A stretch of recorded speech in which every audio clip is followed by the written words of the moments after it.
World War I. The Great War.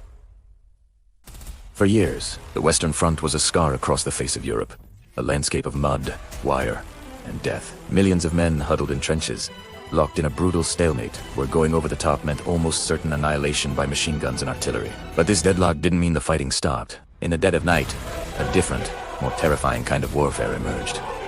This was the world of the trench raiders. They were the ghosts of no man's land.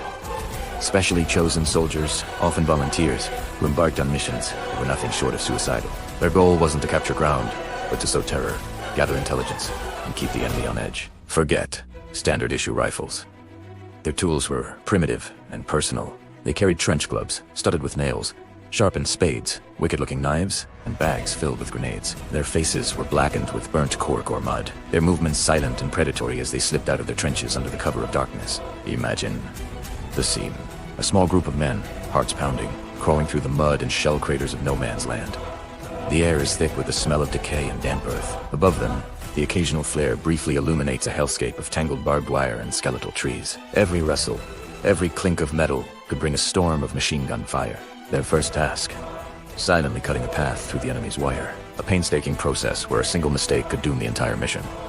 Then, the assault, with a sudden, violent explosion of ferocity.